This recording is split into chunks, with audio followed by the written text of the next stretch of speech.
Hello, everyone. Welcome back to the Captain Logan Show. It's me, Captain Logan, and look, it's my wonderful chat moderator and producer and logo maker guy, DJ Martinez. That's me. DJ, I'm just going to keep adding accolades to your list of names, like now fellow YouTuber, you got that in there, and like what other things could we put in there? Like, I don't know, trampoline enthusiast? I do like a good trampoline. Man, I would love to have an in-ground trampoline. That's the dream. But it's so expensive to dig a hole. Why is it so expensive to dig a freaking hole? Have you ever looked at prices on digging a hole or renting a? You gotta rent you gotta get someone to come with a big giant bulldozer. Like a bulldozer? And Yeah. And nuts. you think you're just ripping ground out. Like, how hard can it be? And then you go, I bet I could do this myself. And then, you go out there with a couple of shovels and you go, you know what? Now, how much did that cost again? Now, that seems worth the $5,000 or whatever it is. It's not even just that, because you gotta build a retaining wall around it to keep the thing from caving in on itself. It's a whole mess. Yeah, I was just making a stupid joke. You're absolutely right. There's a lot of work that goes into that. It's crazy.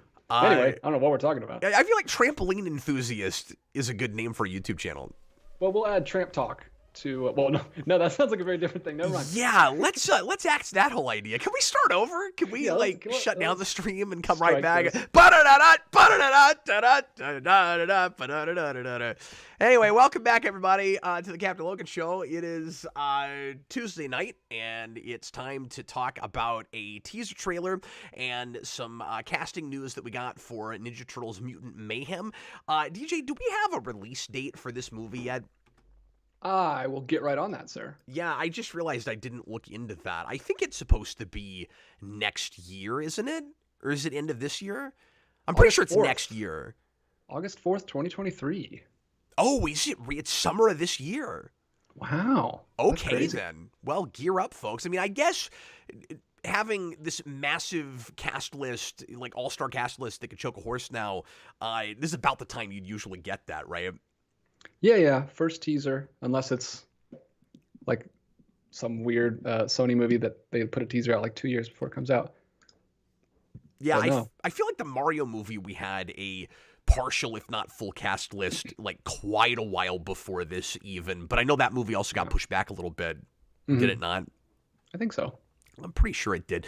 So we're going to talk about that tonight. That'll be fun, I'm sure. DJ and I are both Ninja Turtles fans, so I'm sure we'll both have thoughts and opinions about this. Sometimes whatever movies we're talking about are things that DJ cannot care less about, and I'm kind of off on an island by myself. But this time, DJ will probably have feelings and thoughts. Although DJ, sure, lots and lots of 87 with this, and characters that we have not seen on the big screen before. It's going to be really, I don't want to get too ahead of myself, but the first thing I thought when I looked at that cast list was regular people going to the, and I have this so much with superhero stuff now, regular people going to the movie theater now are going to have heard of Ray Fillet and Wing Nut. For the longest time, those were just fighting game characters for me. I didn't even see them in anything else. Yeah, a lot of those characters were like one episode or like blink and you miss in that show, right? Yeah, or have a lot more material in comics in video games. Mm-hmm. But yeah, anyway, it'll be interesting. I'm excited to talk about it. As always, feel free to leave a super chat in any dollar amount through the show. That guarantees that we'll talk about whatever you guys want to talk about. You can make it Ninja Turtles related. You can make it related to this movie or anything else that you want to talk about tonight. Of course, it does say ask me anything on the stream, and we're going to hold to that within reason. You can also leave a regular comment if you can't do that or don't want to do that. And of course, thanks very much to everybody who does monetarily help support the channel. You guys are wonderful. But we also really appreciate you just being here, hanging out with us, watching live or after the fact. And if you are watching live right now, you can also leave regular comments, asking questions and putting in points of conversation. And you can make sure that you direct that at DJ Martinez or at, what did you say, Monet? No. What is it? Yeah. Does it say Monet? It's a Monet shirt.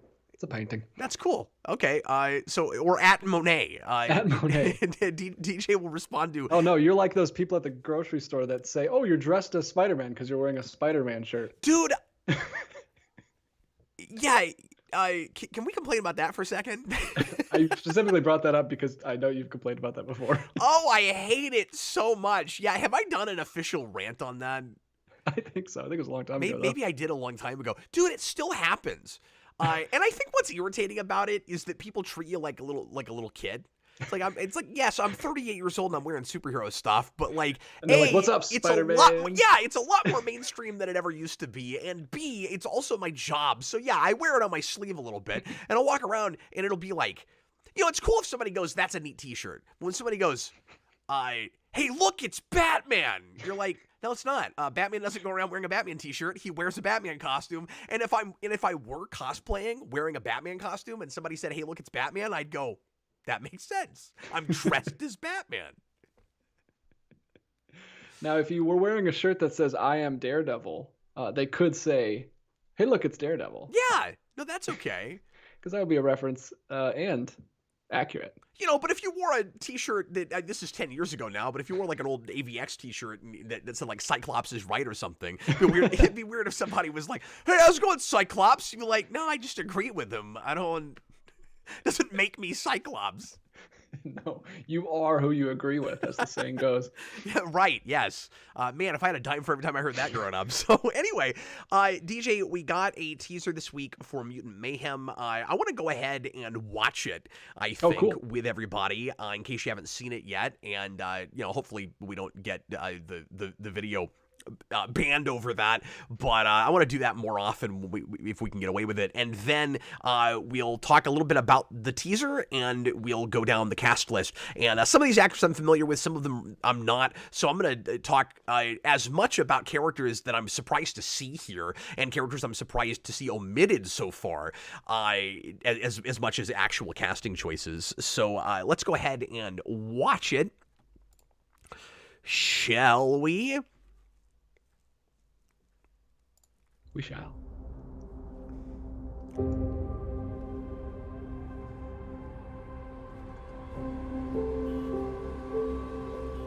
I'm not sure why they're using the Man of Steel score here.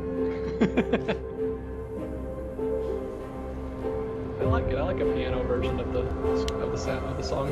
Sure.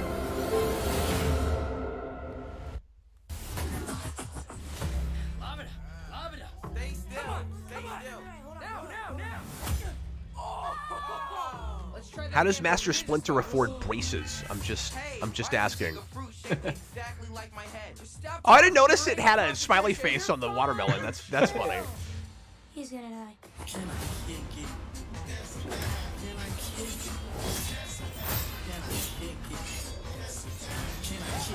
What the heck are those? I also didn't know rats could grow froze. Oh, we've prepared our whole lives for this. So we've only got one villain glimpse at all so far. Oh my God, I'm gonna be sick. Leo, what happened? Is Donnie bleeding? It was an accident. Mikey, watch out!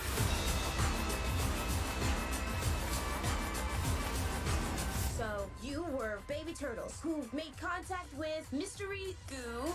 Well, we prefer the term ooze, but yeah. It's like more like, it's just nicer. It rolls off the tongue better, yeah. Ooze. It's nice, right? It's It's cool of them to put the Laird reference in the trailer. This film is not yet rated. This film is not yet. Or the teaser, actually. Yes, but it'll be PG-13, folks. I guess it's possible it could go to PG. I think it'll be PG. Wasn't Spider-Verse PG? Was it? If Spider-Verse was PG, I'll be shocked if this isn't, because that has, like, murder and stuff in it. Yeah, I don't even know if that should be PG. That gets surprisingly dark if it's PG. I bet it's not. I bet it's 13. We'd have to go back and look. DJ, what are your first impressions? The first thing I thought was, wow, I love how this looks. It looks super cool. I like the style. I like how, I don't know, I just like how animated it looks. Like you can see the artistic lines. They're doing the same thing. I know people are going to throw Spider-Verse out there, but I think it's even more similar to the Mitchells versus the Machines movie that came out 2 years ago. It's more in that style, and also Puss in Boots, which just came out. So I like I said, I've said this before. I love where animation is going. I love that things all look different and they all have their own style instead of just just the Disney look. Let's just make the last 10 Disney movies have all looked exactly the same. Like, yeah. So I love how it looks. I like that I like how young the turtles are. That's new. That's interesting. I like that they got younger sounding voices. Hopefully they're good actors. I don't know any of them. I like that they're no names. Yeah. And not like they did with Scooby-Doo, where they shoved a bunch of old people and as the kids, and like they don't sound right at all, and they're not even good voice actors. So I like that. I'm a little worried about the humor, which was my initial reaction when I found out that Seth Rogen was doing this, because they're shoving Seth Rogen's face and name all over this thing. They have been since it was first announced. Yeah, is he directing it or just producing it? I think he's just producing, but they really want to. I don't know why they're using his name so much, but yeah. I'm not sure either. I'm not sure how big of a sell that is, given, I mean, like, yes, he's made popular movies, but, like, the last superhero thing he did was Green Hornet, and nobody saw that. Yeah, well, wasn't he involved in The Boys? Or is his name on that? Or something? Maybe, one of those two. Yeah, maybe that's partly why they're. So that's probably why they're doing it. But yeah, I mean, we got like it's like a 30-second spot with like a couple jokes that didn't work for me, but I'm sure it'll work. It just seems fun. I like that it seems fun, and it's just like a fun family film.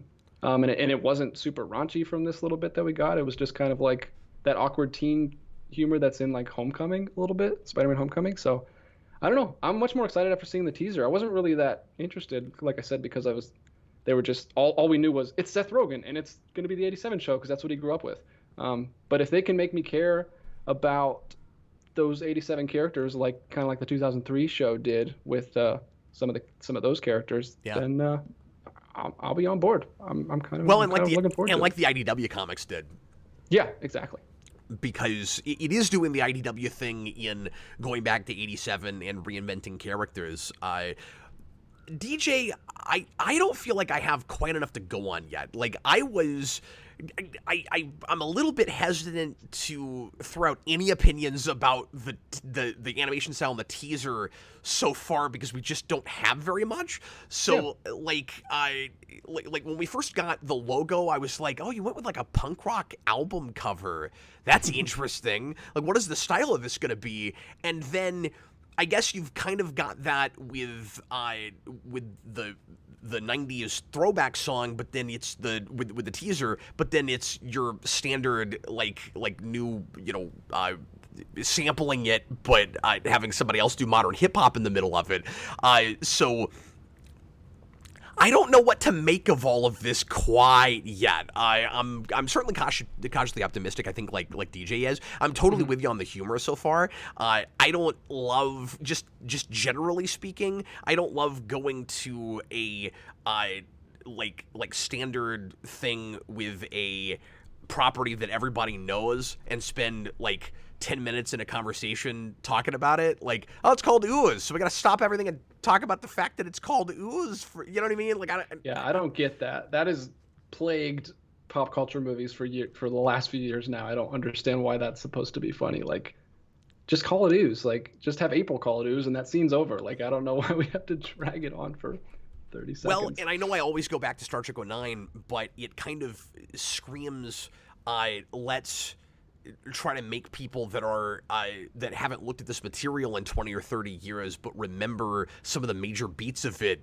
feel included and be, oh, this is for me because I know what ooze is. I remember that the second Ninja Turtles movie had the word ooze in it. Maybe this will have a secret that's more than just that it's ooze. Oh, interesting. Mutali says the director of Mutant Mayhem co-wrote and directed Mitchell's vs. the Machines. So okay, that makes a lot of sense. So that's probably why it looks like that. Yeah, let's talk about that for just a second. Like you said, a lot of people are going to, oh, we're just now everything in animation has to look like Spider-Verse.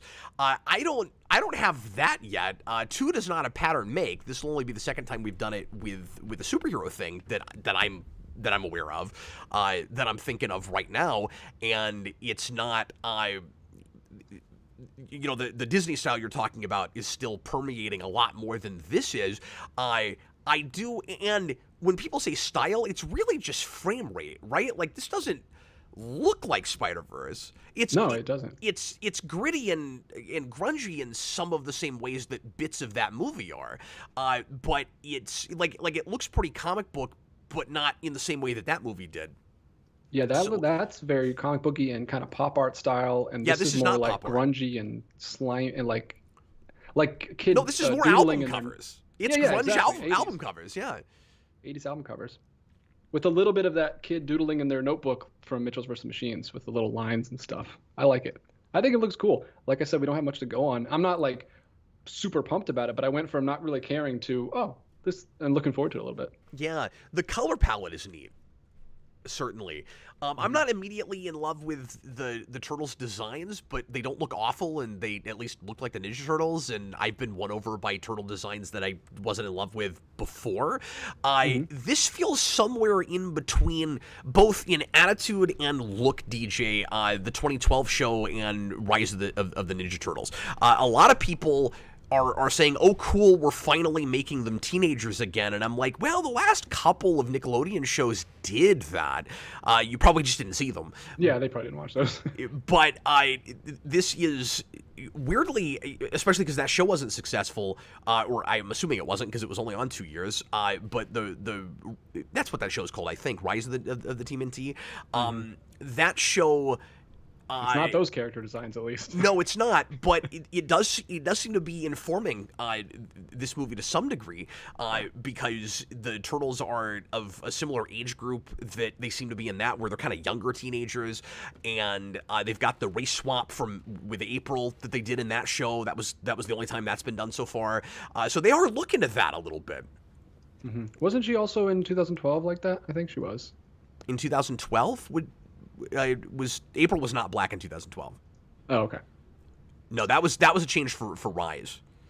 Okay, gotcha. No, in 2012 she's got the yellow. She looks like regular April. She's still I think she's a redhead, and she's got the yellow shirt with the 5 on it. I see it. Yeah. Yeah. I need to watch more of that. I liked what I saw of that. I haven't seen any of the Rise show. And I don't have any huge opinion about that, by the way. That's a thing people were talking about before the show started. I'm open to whatever. I just want to see the movie and take it on its own terms. Yeah, totally. But I will say real quick, just because I think it's funny, because somebody brought this up, and this is the argument very often I'll see against it, which is, however you feel about race swapping right like that, are you really gonna have a black girl unless she's like mixed race with the last name O'Neill? And I'm like, what? Because it's Irish, and I'm like, Okay, but like, what about Shaq? Oh, yeah, that's the first thing I thought of. Shaquille O'Neal, the first thing I thought of was the like most famous O'Neal in the one of the most world. famous black people and O'Neals on the face of the earth. Yeah. Now it's spelled differently. Yeah, well, I mean, and names are so think. like my last name is Martinez, and I have like no Spanish in me. Like people can change their names whenever in your ancestry, and you don't know where names come from. Names are whatever. Yeah. Well, because the first time I heard that argument, I was like, oh, yeah, you're making a really good point. And then I thought about it for 6 seconds, and I went, what about Shaq? I just think that's funny. But, so this was my experience this week with this news, because we got the cast list a day before we got the teaser, I think. And I was looking at the cast, and I was going, holy crap, this is a lot of characters. And they're doing a ton of mutates, and they weren't messing around with this title. Like, Mutant Mayhem, it's a lot of mutates, and we'll go through it here in a second, but I agree with you when you say it's nice that the Turtles are no names. That's kind of a tradition, typically, with the Ninja Turtles, where we go to names that you don't recognize, or voice actors that maybe the voiceover world knows, but a lot of other people don't. But it is a star-studded cast otherwise, like tons of people you've heard of for the supporting cast, and I like that better than, you know, something like, and I am really looking forward to this, don't get me wrong, but something like the Mario movie where everybody has to be a name, Yeah, in order to sell it. So let me just go down this. Which is ridiculous because it's Mario. Like, Yeah. You don't need to sell that movie. But that's what that studio does, and I guess, and it seems like the only, like, one of the only regular things that studio actually had, you know, maybe any say in, because that's really their MO, but everything else about that movie does not seem like their typical MO. Illumination. Okay, so this is from Hollywood Reporter. We've got our list of characters and actors here. So the Turtles themselves, like DJ said, a lot of names I don't recognize. Michael Abbey is Donatello. And actually, let's talk about that for a second, DJ, because I'm seeing folks complain. I looked at a lot of the comments when the teaser dropped, just to see what the consensus of stuff was, and sometimes I'll do that, and I was seeing a lot of it's cool they're teenagers, like actually teenagers, and a lot of the designs look neat, and then a lot of Donatello and Michelangelo's voices should be flipped. Why does Donatello sound like the youngest of them when he's supposed to be like the scientist guy? And also a lot of why does he sound like a 9-year-old? You know what I like about it, DJ?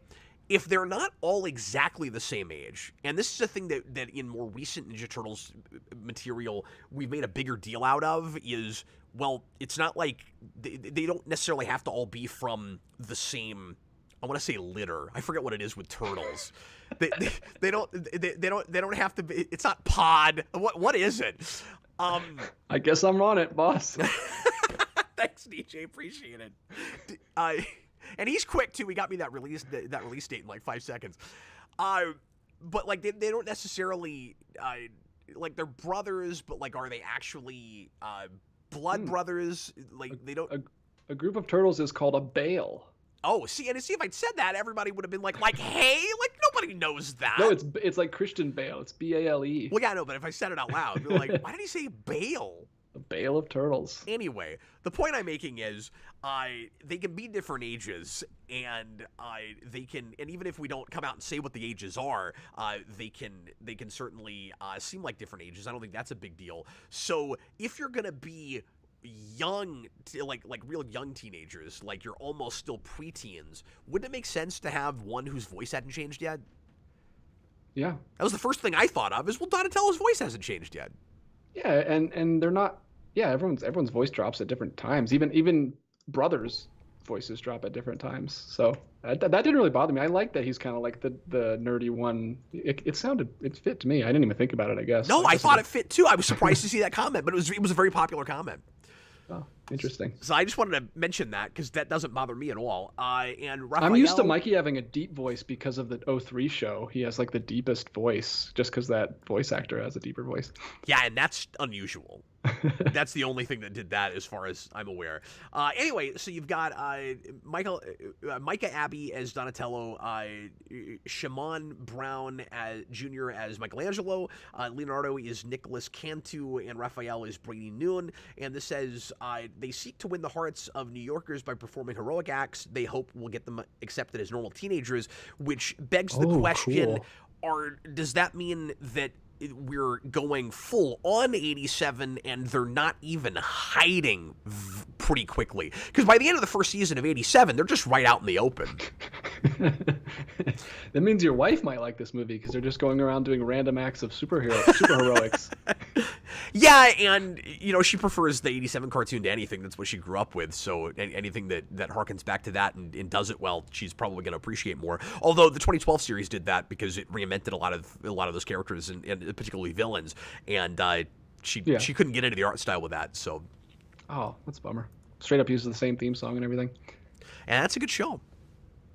It is. I'll have to try to get her to watch more of it because she watched the pilot and reviewed it with me, but didn't really care for it. Anyway, so this synopsis says when they take on a mysterious crime syndicate with the help of their new friend April O'Neil, I'm gonna botch her name all to hell. Io Edebiri. They find themselves over their heads when a mutant army is unleashed, and then we've got Jackie Chan playing Splinter, which is obvious casting in the very. Oh, you haven't heard this yet? Obvious casting.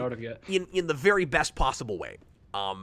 He's a good voice actor. He's Monkey in the Kung Fu Panda movies, and he's great.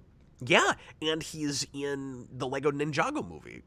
Oh, that makes perfect sense. Yeah, and he's in the live action segments that bookend that movie, which is pretty wow! Great. It's like the Jackie Chan show where the intro cuts from animation to actual Jackie Chan's face. Yeah, no, it's great. Well, he does stunts in it. Oh, sweet! I gotta watch that. I think it's cool. I think I bought that. I haven't seen any of the Lego movies, but I own like 3 of them. Well, you should. It's not anything like the best of them, but I enjoyed it the one time I saw it. Okay, so some of this gets weird. Hannibal Buress is Genghis Frog. Yeah, Genghis Frog is going to be in this. So, wait, so you got Genghis Frog, but you didn't do the other 3? Okay, so you don't have Napoleon Bonafrog or any of those? Do you know about this, DJ? So 87, I've seen them at Target. Yeah, 87 has an episode, and maybe there's a follow-up, I can't remember, but where Shredder makes his own mutates to fight the Ninja Turtles that are toads and frogs, or maybe they're just frogs, I can't remember, instead of turtles, and I guess we're going to get one of those, unless this is not a full cast list. That is a big question I've got, is what have we not heard about yet? But it's so many characters and it feels complete, but there's the big looming elephant in the room with this, which is, do we have any villains beyond Bebop and Rocksteady and Baxter Stockman? And we'll have to talk about that. So you've got Ice Cube as Superfly, of course. I mean, who else would voice that character? Rose Byrne as Leatherhead. Okay.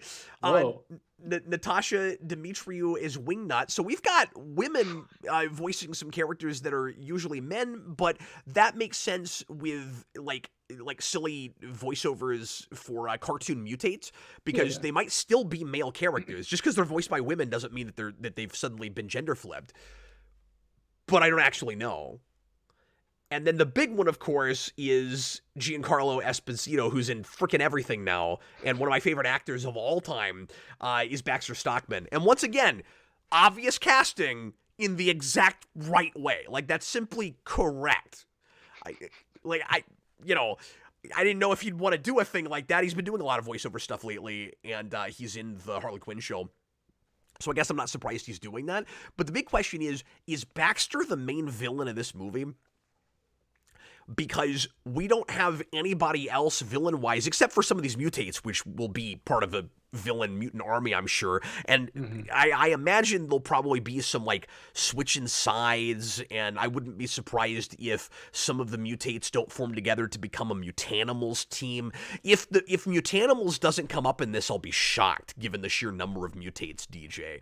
Yeah, this sounds like they can't all be main characters. It sounds like there's just an army, and a lot of Seth Rogen's friends came by and just recorded a couple lines. Like, I don't think there's no way all of these are going to be like super main characters in the movie. I mentioned Ray Fillet. Post Malone is voicing Ray Fillet, and Paul Rudd is playing Mondo Gecko. And I am very excited about Esposito, but my second most the thing that I'm most looking forward to with this is just Mondo Gecko being in a big screen Ninja Turtles thing, because he is one of my favorites. I love the look of Mondo Gecko. I've got his action figure. I've always liked Mondo Gecko, so that excited me. And Paul Rudd's kind of perfect. I'm sure he'll be like full on crazy '90s throwback, because Mondo Gecko is the most '90s looking character. Like, his name has Mondo. Yeah, like you have to go all the way with it. Yeah, he's got a skateboard, and he's got a helmet, and he's got like shoulder pads or like elbow pads. And I'm gonna assume that he's gonna just seem like a 90s video game mascot, because that's what he looks like. And then this is the most curious thing: Maya Rudolph as a character named Cynthia Utrom. So like alarm bells are going off in my head when I hear that, because I'm going, okay, well now it's starting to sound like a CW version of Ninja Turtles. Weird. I hope that's just like an in joke for them, and like her name actually doesn't come up in the thing or something. That's weird. I'll be impressed if they can just name a character that. Well, here's the thing: you can't win on this, right? You're damned if you do and damned if you don't in picking a name like that, which is why you shouldn't do that. Because if her name just happens to be Utrom as an in-joke for the fans, everybody's gonna go, yeah, it's gonna be like naming a town Green Hill Zone instead of actually going to Green Hill Zone. You're gonna go, wait, you're not gonna have Utroms in your Ninja Turtles movie? You're just gonna have a character whose last name is that? I think it's more likely that there'll be a big reveal that Cynthia Utrom is an Utrom, and then all the Ninja Turtles fans go, well, yeah, we're not surprised by that. Her last name is freaking Utrom. And a lot of people, I was seeing this in the comments earlier, like, well, why do you have a random Utrom instead of Krang? You guys, it's just a character whose last name is Utrom, who may or may not end up being an Utrom. We don't actually know that. Yeah, I hope that's just like an ending stinger or whatever. That's why I don't like to look at these cast lists, because that might have been just like an ending thing. Because I hope there's not Utroms in this movie too. There's already sounds like there's 1,000 things in this movie. No, Save I the have. Next one. So I have no problem with there potentially being Utroms in this, especially if they're kind of in the background and, like you said, maybe setting up for later, because it is it's not the only way to do it, but it is one of the kind of traditional ways to get ooze to Earth through Dimension X. And if you've got a big army of mutates, like, who set it up in the first place? Usually Baxter Stockman is working for somebody, whether it's Shredder, whether it's Krang, whether it's both of them. So my guess is, and this is just turning into a straight up speculation cast now, but my guess is you're going to have Baxter Stockman seeming to be the mastermind, and he's actually working for Krang or a group of Utroms from Dimension X, making mutates. And I'm sure there will also be Mouser robots. I'll be really surprised if we don't do that. Yeah. And then my prediction is, at some point, he will in fact turn into the Fly. Like, by the third act, he'll probably, because we're making such a big deal out of mutates, it's the mutate movie, which is, like, it's not my favorite stuff about Ninja Turtles. I much prefer the street level, more relatively grounded, like, ninja battle stuff, but we've never got to see any of this stuff on the big screen. Even though it's animated, it is kind of nice that we're finally going to get some of the more out there, mutated element of Ninja Turtles, given that they're called, Mutant Ninja Turtles. Yeah, I like the name. Mutant Mayhem's fun. I hope it doesn't suffer from the exact opposite problem of the 2007 movie, which had no Ninja Turtles iconography at all except for the turtles. Yeah. this might go too far in the other direction where it's like, let's shove everything in. I hope they have a good plan and where they're going and they manage to balance everything. Yeah, like I said while we were watching it, the only glimpse of anything that we got villain-wise was Bebop and Rocksteady, and they don't seem to be full-on crazy reinventions. They just look like Bebop and Rocksteady, which pretty much, I mean, I didn't pause it and look real close at it. We're not going to have a thumbnail later that has us, like, circling things with arrows and stuff. But I did... But just, you know, that quick glimpse of them, yeah, they look like Bebop and Rocksteady, so that's good. Because my main concern... Hey, they could be 700-pound building-sized Bebop and Rocksteady. My immediate concern looking at this cast list and seeing that teaser and not getting anything besides Bebop and Rocksteady, and at first glance, I didn't even notice that they were in the teaser. So when I saw it again, I was kind of relieved because I was like, okay, we don't know what any of the designs of these characters are, and they could be full-on unrecognizable reinventions like some of 2012 was, and personally, I don't want that. I kind of, I mean, like, tweak it, mess around with it, certainly. But I hope they don't go as far as, like, Spider-Verse did with some of its villains. And I hope some of it looks, yeah, a tad more traditional, just because I haven't seen some of these characters in so long, you know, in film or on the screen at all. Obviously, what I want is still just straight-up adaptation of IDW, but I'm not going to get that, so this is the next best thing. Hopefully. At least 10 years now that we're starting this franchise before that's even possible. Deaniverse, I remember Cap kind of liking that film. If we're talking about 2007, yeah, I like a lot of things about 07. The big weak part is just the villains. They're kind of nothing, and the whole thing feels like a video game plot. And they get the interpersonal stuff spot on, and you kind of wish the whole thing was just Ninja Turtles arguing with each other. Which is kind of interesting, and the action is great. Like, there's some wonderful animation in that film. Some of the best rain in a CG animated thing I've ever seen. It's great. That fight between Raphael and Leo is great. When he's in his Night Watcher costume. Mm-hmm. The Night Watcher. Yeah. No, it's wonderful. But then Patrick Stewart is like this nobody villain, and April's a ninja for some reason, and she and Casey just kind of came right out of the 2003 show, it seemed like, even though they play it as sort of maybe a sequel to the live action movies, but we can't really tell if it is.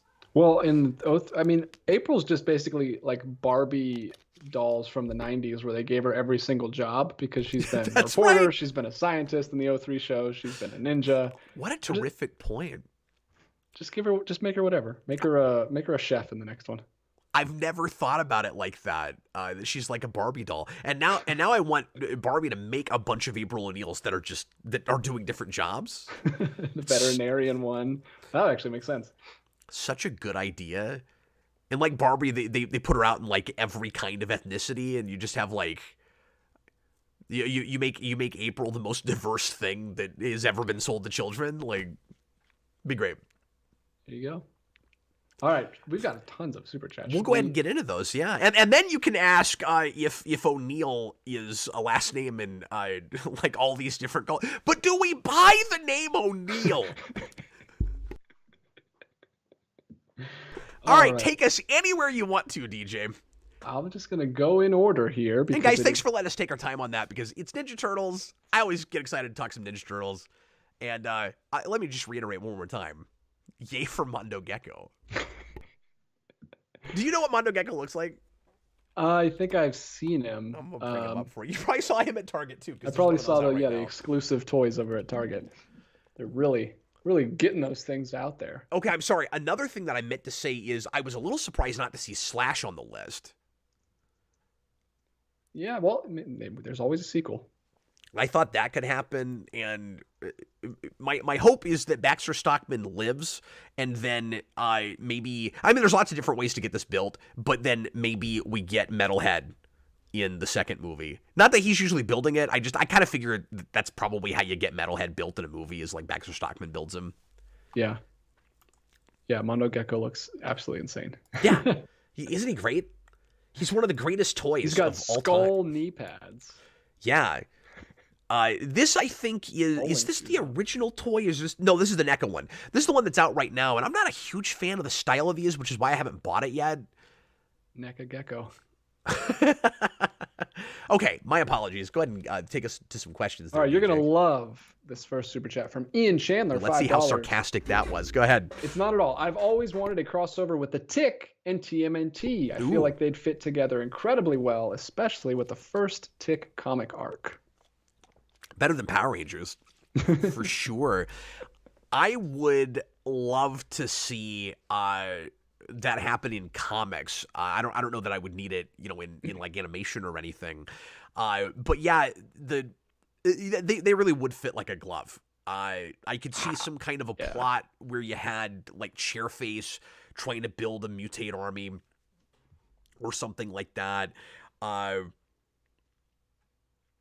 Yeah, I don't know exactly what I'd do with it, but like, and I think it would almost be more fun to mix like the original Edlin Tick with Eastman and Laird turtles, so that the turtles are the most serious thing in it. That's how you do it, right? Where like their world is arguably as crazy in some ways as the Tick's is. Like it's darker and you can take it more seriously, but it's got just as much absurdity. But you don't mix it with something like the 87 Turtles. You mix it with the Eastman and Laird Turtles, where they keep, they're like all business, and they're complaining that the Tick makes no sense, and they can't figure him out. And yeah, no, that could be a lot of fun. That'd be really fun. I just want to see them all jumping on rooftops, like a side view of everyone just jumping on rooftops together. That'd be awesome. Like they're like jumping all quiet, silently, like ninjas, and then he goes. Yeah, just, and like, shatter. No, that's great, and they can't stand him because they can't sneak up on anybody. Yeah, with the Tick behind them. Because that would be stupid. Having giant turtles that crack the concrete when they jump around, and they're ninjas. Who would do that? But somehow nobody knows that they're around except for April. She's a crack detective. I want in the Ninja Turtles Tick crossover, I want a new version of the classic introduction to the apartment scene that we've done in every iteration of the Tick, DJ, where the Tick goes to Arthur's apartment and he goes, oh, it's your secret headquarters. What does this turn into? And Arthur says it turns into, it's his couch. It turns into a bed. And like he's looking for the secret headquarters trigger where everything flips around and all the monitors pop out. He does that in the Turtles lab. Or the Turtles lab in the Turtles lair, and they have a couch that also turns into a bed. So you do the same joke again, but then the Tick actually finds Donatello's secret trigger that flips everything around. Because he might have that. It'd be great. And I also would love to see Donatello build the Tick's motorcycle with the sidecar that he has in, I think it's the 11th or 12th issue of Ben Edlund's Tick, where like you rework it so Donatello builds it in the first place. I mean, there's a whole lot of fun stuff you could do. And like the Tick loves Donatello the most because he can help him upgrade his apparatus. Oh, all these ideas are coming to me now. We've got to move on. I knew you'd love it. Another one from Ian Chandler. Any other crossovers you've always particularly wanted? I'll answer that in a second. I want to address a comment that just came in from Thomas Lowe, who says, we already have Ninja Turtles versus the Batman movie, so a Tick versus Ninja Turtles can happen. Maybe. What's difficult about doing anything animated Tick now is that's one of those kind of limbo things like I think like 60s Batman used to have, where I don't know who could even make that now. Like, we did get a couple of box sets that never got finished, but I don't know who at this point would even have the rights to specifically the cartoon show. And it would be weird to do. I'm thinking about this right now. Is it that Fox had it and so now Disney would own it? I'm not sure. Because like Amazon was able to make a Tick series, but they didn't have the rights to all the cartoon stuff. Nobody has ever been able to do that in live action. So if you see characters from that show in a live action thing, it's because they were in the comics first. So you can do Chairface, but you can't do like Dinosaur Neil, for instance. So I'm not sure how you do it, and it would be really weird. Like, I wouldn't like it. I don't want to see. I don't have this with Turtles. Maybe I shouldn't have this with Tick either, but I do. I don't want to see an animated Tick come back that's not that show. I would have a really tough time. And it isn't Townsend Coleman. I would have a really tough time with that. Oh, interesting. Because you don't like when they do. You don't like that they're doing that with X-Men, but with Tick, you would like it to be still the same show, just like a revival. If we had to do it, I would want it to be as much in that style as possible and be able to utilize those characters. What would blow my brains out would be would be seeing animated Tick that's not allowed to use those characters. That's what's difficult about it for me. So even if the style was a little different, I just want them to have access to the characters from the cartoon show, and they may not have that. I mean, I'm open-minded. I could get used to the idea if the animation looked good. It's just right now I've never thought about it. Right now as we're talking about it, I'm like, ooh, I don't want to see that. And I want Townsend Coleman to be able to voice it again, because you know, he's still around, and he got to voice the dog in the Amazon show. So, you know, it'd be nice to bring him back, but yeah, no, that'd be really weird. Anyway, but I also wanted to mention, since he brought up Batman versus Ninja Turtles, I had that thought with the whole ooze conversation in the teaser. It was weird to see that, because there's that joke that I never understood and don't think is funny in Batman versus Ninja Turtles, where Batgirl is like hates the word ooze and like tries to get everybody to call it something else, and she always acts like it's icky. She's like, ooh, that's gross. Don't say ooze. It's weird. Oh, I get that. There's a ton of people that don't like the word moist. I can't tell you how many people. It's like a thing that people don't like the word moist. So I'm sure they're just playing off that. I guess the way it played in that movie though was like oh, she's a dainty girl. She can't handle the, you know, like the idea of ooze. That was weird. No, I haven't seen that movie, but my boss is a 40-year-old big man, and he doesn't like the word moist. Daniverse, that's a good point. He says Townsend Coleman, and I should have brought this up earlier. I just didn't think to. But of course, he was also Michelangelo in the original '87 show, so it would be pretty amusing if he came back and just voiced them both. If they did a crossover. And he voiced them again. I just thought of this in the new beat 'em up that they just did last year. They brought back as many of the voices as they could that were still around and wanted to be in it. Cool. It's too bad Turtles Forever couldn't do that, but that video game was able to. So I'm sorry, what were you saying? No, I was just saying I still got to get my hands on that and play that. It's fun. That yet. I just want someone to be in my house to play it with me. Not like, I mean, I guess I could play it online with some of the guys from this channel, but yeah, I don't know. I feel weird buying a multiplayer game that I have no one to play with yet. Yeah, but it's fun to play by itself too, or by yourself too. And I mean, it's a budget title, so it doesn't set you back very much. I think was it 20 or 30 when it came out? It might even be cheaper now. I'm not sure. And then the Cowabunga collection is phenomenal. Sweet. All right, Goofster123. Any thoughts on Daredevil Born Again having Bernthal back as Punisher and Eldon Henson and Deborah on Wall not returning as Foggy and Karen? Yeah, well, let's go ahead and take a look at that, shall we? So once again, Hollywood Reporter, this came out today. I heard earlier in the day that Bernthal was coming back, and Austin and I were having a conversation about whether or not we thought that we would see the actors for Foggy and Karen again, because they hadn't been announced yet. And so, well, we're getting all these announcements. It's really strange that we haven't heard about that yet. And then, like, a couple hours later, I get a message from Austin, and he's like, oh, they're not coming back. And both of those pieces of news are in this article, so I don't know if those were announced at the same time or not. It's not important. But, yeah, I don't know how to feel about all this, DJ. I'm trying to be open-minded about everything with Daredevil, but I want to be really excited about it, but I'm in this place with MCU right now where I just can't trust anything, and I need the first episode of that show to be dynamite, or I don't know if I'm going to care to keep watching it until people tell me just, you know, how fantastic it gets later. I think that show is going to be, and I stand by this, I said this a year ago, I think the show is going to stay really ambiguous about what counts and what doesn't from what we've had before. It's going to cherry pick stuff. And so it's going to be kind of weird to have Bernthal back as the Punisher, and we'll see if, how much his character is tweaked and just how rough and tumble they decide they want to go with it. But it'll be weird to have him and not Karen and Foggy, or a recast Karen and Foggy.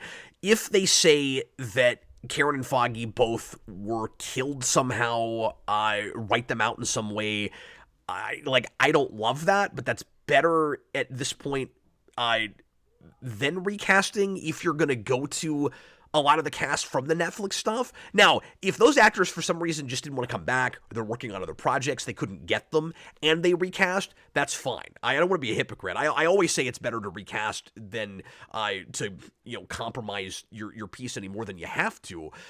But if they decide for some reason they don't want those actors, but they do want Bernthal, that's weird to me. I don't understand that. So I think it's pretty likely that they get written out. In some way. They just went joined the Peace Corps in Switzerland for a couple seasons. They'll be back. They'll be back in the movie to do some scuba diving. PlushDX says Bernthal said he won't return if they water his character down, but I still don't trust it. That's just something to say in an interview for the fans, like the same thing that Kingpin actors saying for the fans. Like, yeah, and that. Of course he's going to be watered down, at least a little bit. And with all respect to Bernthal, he seems like a real smart guy and seems to get narrative, but he might have different standards than I do for that. You know what I mean? Like, we might not agree on where that line is. And also, is he really going to get to look at scripts before he chooses to sign on to that project, right? Like, it's not like, what is he going to quit and get himself out of a contract where the stories get bad? You know what I mean? Like, you can't know for sure what crap dialogue you're going to be stuck with. Yeah.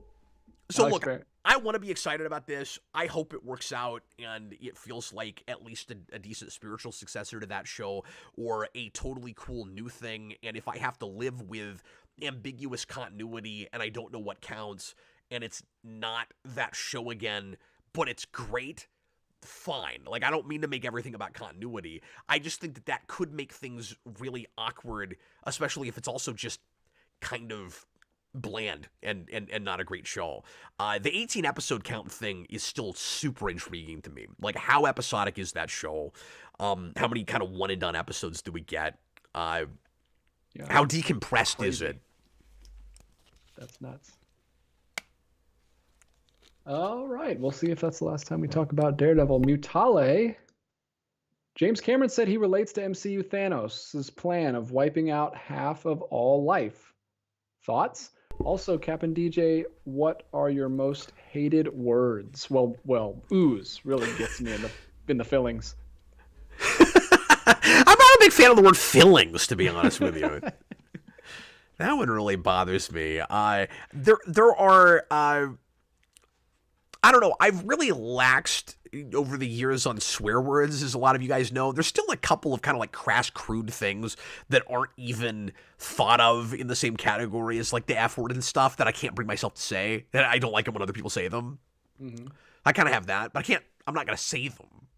So I can't really tell you what they are. Yeah, I think categorical terms about women's anatomy always, I don't understand why that's ever...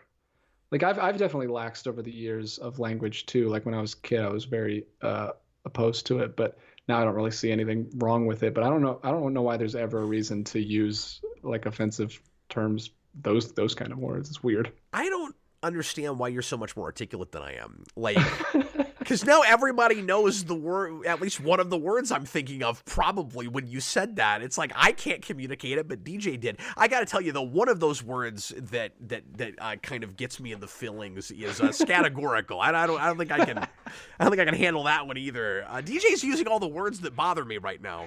I'm sorry. I'm sorry. But yeah, what was the other thing? I don't know what our thoughts are. I on have James no Cameron opinion about relating that. to Thanos. I did hear about that. Yeah, sometimes this sounds awful with respect. I don't mean to sound ageist or whatever, but sometimes old out of touch directors say crazy things. They don't even have to be directors. Just anything. Old out of touch people. No, they don't. But I'll stand by what I said. Sometimes old crazy directors say, or whatever it was I said. Sometimes they say crazy things. Old out of touch directors. I don't know. I don't want to jump down his throat until I actually hear what he said in context. And well, it could have been like he likes wearing big boots or something. I don't know. I don't know what he was relating to him about. I don't remember either, but I'm saying I did see that interview. And yeah, it was an odd thing to say, and I don't know what to say about it. He wants to kill everyone. He's at that point in his age. Well, I think he's just got maybe a little bit of a cynical view of the world, which is understandable. He doesn't like where some things have gone, and it's hard not to look at that and not make kind of, at least even if you don't say them out loud, have kind of rash thoughts like, yeah, maybe there's just too many of us at this point. Like, I can kind of see why a person's head would go there. I don't think I would come right out and say it in an interview while I'm trying to sell my Avatar movie. But... Yeah, your movies. You have 3 of the top grossing movies of all time, sir. They wouldn't be able to see your movies if you wiped out half of them. That'd be half the billions that you'd be making. Yeah, that's true. And that's a really extreme way to distance yourself from an audience that you don't that you're not interested in. You know what I mean? No, that's funny. That's a good one, Mitai. Thank you for that. Thomas Ledbetter, $10. You're just leaving money on the table when you get rid of half the universe. Why? That's what I was looking for. Why are you that? That's a different way of alienating your audience. Instead of alienation, I don't know, genocide. We'll just get rid of half of us, and then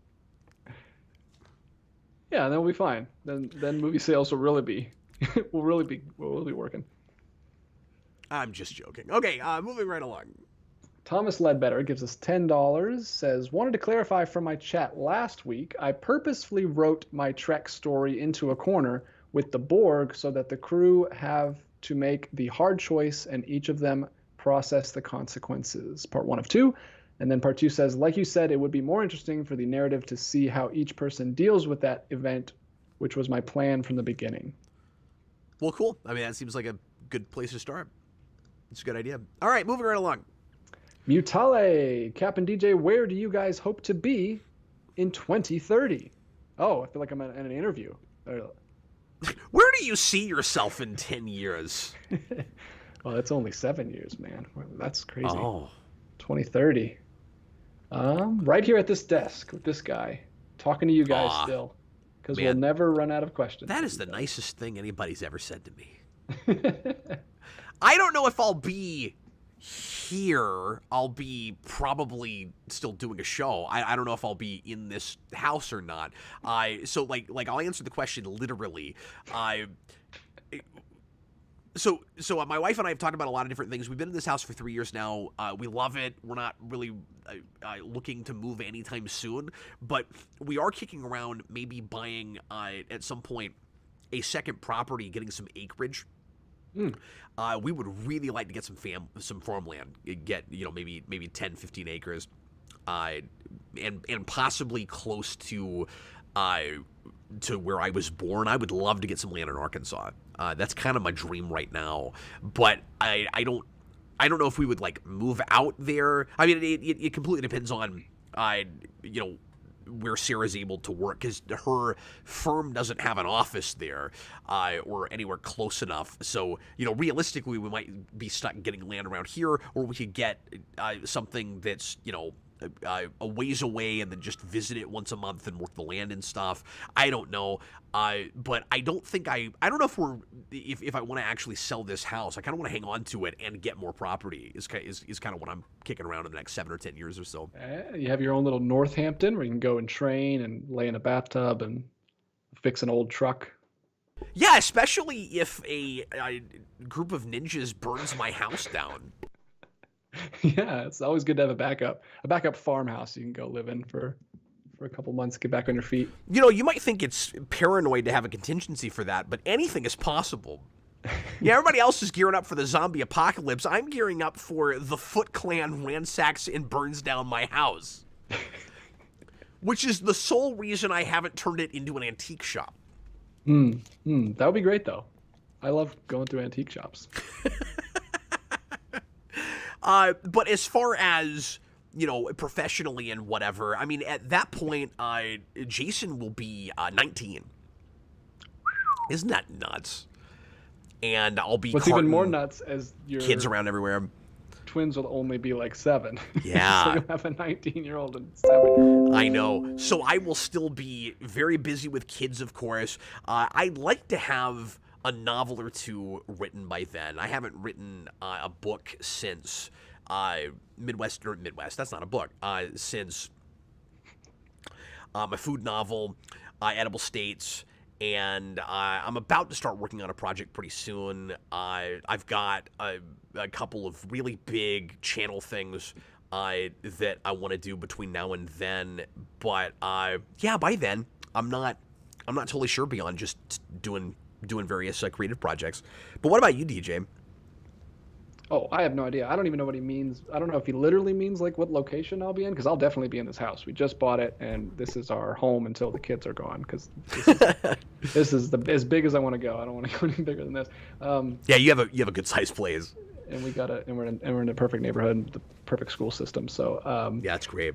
Yeah, I don't know where I'll be. I mean, I'm just living my life. I kind of hope I'm not in the same job. I'm kind of over this job, but it is nice to have a job that is lax enough that I can do the things that I love, which is work on this channel, work on my own channel, like my hobbies and stuff. So I'm in a comfortable place right now, but I don't know. I don't think, maybe I'll still be at that job in 7 years, but yeah, I'll just be doing this. Hopefully everything goes well with the channel and I can just keep doing what I love. My kids will be, so they're 2 and 4 now. So in 7 years, they'll be 9 and 11. So I'll be, I'll be driving back and forth to sporting events and stuff, I'm sure. Yeah. Like Cap's doing now. Except I'll be doing a lot more of it. Yeah. I also, I gotta say this too. I also hope to be in, a lot better shape and be a lot more fit. Within the next year, but like keeping that up, and at that point, I like to be really active and more athletic and stuff. I'm 38 right now, which means I'm going to be 45 in 7 years. I didn't keep in the best of shape. I didn't take care of myself the way I ought to have through a lot of my 30s, and I don't want to let my body fall apart through my 40s. Yeah, dude, 45 is the new 25 for men. Like all the actors now that are being superheroes and all this, they're all in their 50s. Like Hugh Jackman, even the Captain America that we have that's replacing the Captain America is 44 right now. Yeah, that's a good point. Yeah, it's like, why did we get a younger guy? He's going to be aged out in 5-6 years. I mean, some of that is because of when they were cast in the first place, but... Yeah, they're in the same movie. But I've heard people say, like, oh, War Machine's just going to be the new Iron Man. He's, like, older than Iron Man. Yeah. He's like, in his 50s. He's really old. It's crazy. So you're fine. You can get back in shape. No worries. Right now, I'm between a couple of ideas for staying more active, DJ. I've been thinking about getting back into karate, believe it or not. I know I've told you that, but I don't know if the channel knows that. And this last weekend, I took Jason to another basketball tournament, and what was it? Saturday night, after the tournament, it was like 9 o'clock at night, they did what they called old person basketball. They split this huge gym into 2 sides, and one side was the younger, really athletic guys, and then the other side was a lot more casual. And I played on the casual side, but I haven't worked out like that. I haven't got my heart rate up like that in a decade and a half, DJ. It was crazy. Just playing full court basketball back and forth like that. I hadn't done that in 20 years since I was a kid, and I'm getting I got way more of a workout doing that than even like the work I've been doing with my personal trainer. And I was like, maybe that's one of the things I should be doing. So I'm looking into like adult leagues and stuff, and they're around. Like I'm finding them. And so now I'm like, I'm between karate and maybe playing basketball with old people. Yeah, just getting up and moving every day is the most important thing. Find a sport that you love, and that way it's not a chore to work out. You just love doing it. So that's exactly right. Because I couldn't believe how hard I was working, and I was like, I wouldn't be doing this just to work out. Yeah. I just really want to guard these guys that are like 3 times taller than me. Well, Muggsy, you could be the new Muggsy Bogues. I played okay for like my age and not having played in forever, because like I was nervous about it. I was like, I don't know if this is a good idea, because I'm just gonna embarrass myself. You're point guard. You'll just be the point guard. It's fine. Yeah, I actually did a little bit of that, and but yeah, I scored, and I got some rebounds, and I stole the ball a couple times, and I was like, oh, I'm weirdly at 38, I'm better at this than I was as a teenager. Like I was terrible at basketball, and I was like, I haven't played in forever, and suddenly I'm playing better than I did. And that was weird. And so now I'm like, I don't know. I kind of want to do this now. It's fun. Well, there we go. I hope we answered your question, Vital. I don't know what you were asking. Maybe he was asking like channel-wise, like subscriber-wise. Where do you want to be? I don't know exactly what he was asking. He said location and just life-wise. Oh, okay. He did follow up. Okay. Checkers the Inventor. $5. Oh, hi, Checkers. Where would Mario be right now if the 1993 film was the same style it was, but a critical and financial mega hit? Yeah, would that have influenced game design at all? Like I wonder. No. My instinct is it wouldn't, because that was such a separate thing from what Nintendo was doing. Like they just gave it. I honestly think, and this is not an interesting answer, but I think it might be the correct one, Checkers. I think the answer is it would have just made Nintendo more money. And they might have had a franchise in movies that they just gave to that studio and said, like they did in the first place, just make whatever you want to. Because what they said back then was, which is so different from the line now, because that happened, was Mario can weather anything. So you guys interpret it any way you want to, make your movie, and then it tanked. And then Nintendo went, now we're going to safeguard everything and not ever let anyone touch our stuff. Pretty much, except for, unfortunate exceptions like the Philips CDI with the crappy like Hotel Mario and the crappy Zelda games and all of that. But like there are a couple exceptions to that. But for the most part, they never let anybody touch their characters again. So yeah, I don't know how it would have affected the games. I think you might have gotten other movies from other Nintendo properties. Yeah. That'd be cool. You might have seen a live action Zelda by now. DJ, let's answer one more real quick, and then we'll take a 3-minute break. Could you tell me how many super chats we have right now? I've been really taking my time tonight. My apologies. No, we're doing fine. We've got 4 at the moment. Oh, cool. That's not bad at all. Yeah, a minute ago when I was going on about basketball, I got the sense that DJ was like, okay, we need to move along here because we have I was enjoying the conversation. I know nobody cares about that, but you asked about life stuff, so there it was. My apologies for being self-indulgent. DJ, what is our next question, and then we'll go to break. All right, John Ty, $5. Have you seen Dan Mora's covers for the Mighty Morphin Power Rangers / TMNT crossover comic?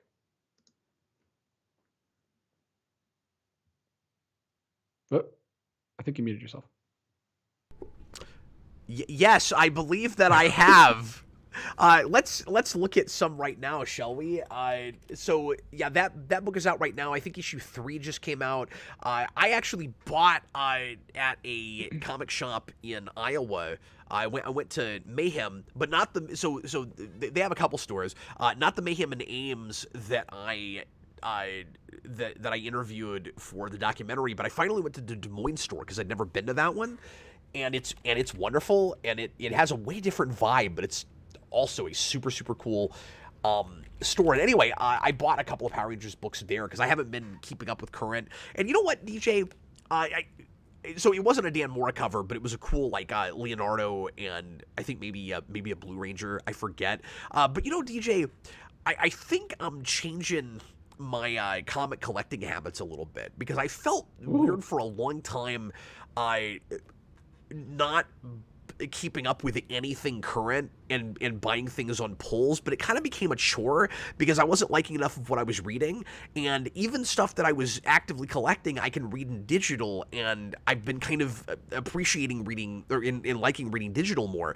And so I stacked up a bunch of Power Rangers comics, and then there were some other things that I wanted there, and I was like, you know what, I'm not going to catch up like this. I'm just going to buy the covers I like, because I can read in other ways. I don't actually have to like read the print versions anymore. I don't know that I'm going to go complete anymore, even with runs. I think I might just buy covers I like, because it's kind of more fun just to walk in a store and be like, that's a neat cover, and I collect that character, I'll get that one. And you could, like, you wouldn't even have to be consecutive with anything. I mean, there's probably a few series I still would want to ultimately be consecutive with, but that was just such a freeing thought when I had that. When I went, I'm just going to buy these that are pretty and I want them. Sorry, that's really funny to me, who has never been a completionist collector, for you to like have the epiphany of like, I don't have to buy everything. They call that in the collecting community these days, the slang on the street is, they call that curating. You're curating your collection. You're only buying the things that you really like. You know, and weeding out the things. I like that. Yeah, that's what they call it. I mean, that's what the kids on TikTok are saying in the collecting community. Here is the cover for issue 2 that Dan Mora did. Man, Power Rangers looks really good in comics. Oh, it does. It's wonderful. It's the reason that I started collecting it so hard. I really like how those suits look in that one where they're standing next to the turtles in the sewer. Okay, guys, we're gonna go ahead. Oh, speaking of Ninja Turtles, Power Rangers Ninja Turtles, they're doing this. I wish I had the cover with me here. Maybe or not the cover, but the comic. Maybe I'll pull this up too, DJ. I was thumbing through that. And you know what they're doing with that series? They contrived some way for the Power Rangers to morph into mutates of their dinosaurs. Oh yeah, I saw that when I googled Dan Mora covers. I don't like that. No, it looks so weird. And they still have Power Rangers suits on, but then their heads just match. They're not. They're not suits. They have the diamond pattern on their skin. But they still have the utility belts. It's so weird. I know it's stupid, but they're actually naked with utility belts. Those are not suits. They have fur. Ugh. Yeah, I know. I'm not a fan of that. I don't like it. I'm trying to figure out how to look this up. And then the turtles morphed into like turtle rangers next to them. Yeah, I've got just a shot of it here. Of at least Jason as a T-Rex. But you see what I'm saying? I don't think it's still a costume. Because it goes into his face. Isn't that weird? Yeah, look at that. That's very strange. We've clearly gone too far. We've just taken it too far. Is Casey Jones gonna mutate into like an actual skeleton man? Is he gonna mutate into like Jason Voorhees? Or Wayne Gretzky? He just turns into Wayne Gretzky? I just want him to mutate into Rito Revolto. That would be really funny. My favorite thing with Ninja Turtles Power Rangers is they put out the action figures that are really expensive, and they've got a 2-pack that's the Yellow Ranger turtle. So Michelangelo morphs yellow because I guess orange is close to yellow, and then April just morphs into the Pink Ranger. So when you get the 2-pack, you're just getting a regular Pink Ranger with a Ninja Turtle Power Ranger, and it's like, well, that's kind of a ripoff because it just looks like Kimberly. She doesn't even have an extra head, like a April head? It might come with an extra head, I'm not sure. If it did, that'd be the way you'd want to display it so you could tell the difference. Yeah, seriously. And then, of course, we all know how much I hate the Green Ranger Shredder morph. I can't stop talking about it. Yeah. It's a bummer there isn't an Orange Ranger, because April as a Yellow Ranger would have looked really cool. Oh, they should have done that. but then Mikey wouldn't have had anyone to turn into. He would have had to been the Black Ranger. But why can't you contrive a way to just do Mighty Morphin suits that are in their colors? Especially, like, why do they have to morph the Power Ranger colors? And I don't mean to rewrite the story, but it's all contrived just to do fun crossover crap anyway. So if you're, especially, and I'm saying this retroactively, but if you're doing, and I can't even review this because I haven't read all of it, but if you're doing, I've read the first series, but not any of the second series yet, but if you're doing mutate morphs, where they morph into their own dinosaurs, and they're physically dinosaurs, why can't Michelangelo just be an orange Ninja Turtle Power Ranger? Come on now. Anyway, guys, we're going to go ahead and take a 3-minute break, and we'll be right back. I hope you're enjoying the show. We, as always, are having fun making it for you. And thanks for being involved in the comments, guys. We'll see you in just a little bit.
And we're back. Welcome to the second half, or maybe we're a little bit already into the second half a little bit of the Captain Logan Show. Hey, real quick, I want to say thanks to our new sponsor that just started sponsoring us last week on the Captain Logan Show. It's Imperial Heart Design in Kansas City, Kansas. If you want some really neat custom-made mugs, t-shirts, prints, etc., go to